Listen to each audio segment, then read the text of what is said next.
I've been fermenting since I was a kid with my mom doing Indian fermentations, like idlis and dosas and rice and lentil batters that we soak, and I remember doing that for many years.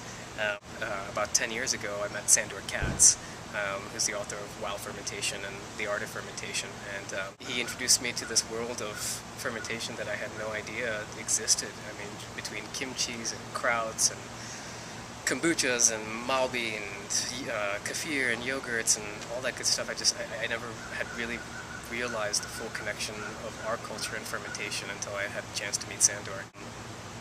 Everything was, before canning, everything was fermented. I mean, canning was created as an instrument of war, really. It was the invention of canning was won by a French scientist who won a cash reward from Napoleon, who was trying to offer anybody who could figure out how to preserve food the longest so that he could stretch out his wars and be able to send out food without having to depend on local food sources.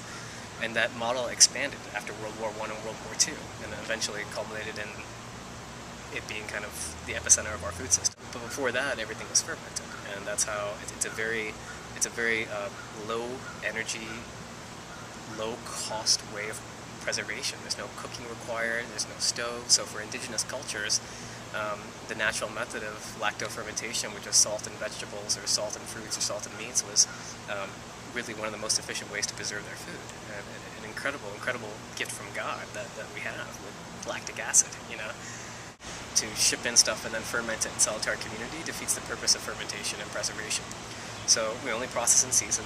We're using the air in our environment when we ferment, right? It's a lacto-fermentation process. I mean, you're capturing this air and transforming it into bacteria that's acceptable into our bodies, but also is just an absolute aid for our bodies to become immune to the bacteria that exists in our air that's negative for us, right? I mean, as opposed to us constantly trying to fight it and bacteria getting stronger and stronger and stronger, instead we utilize it and we make it efficient for us and in our intestinal flora through lactobacillus, and use it in our aid. So when we're fighting bacteria, we have bacteria and probiotics in our system that are aiding us in this battle.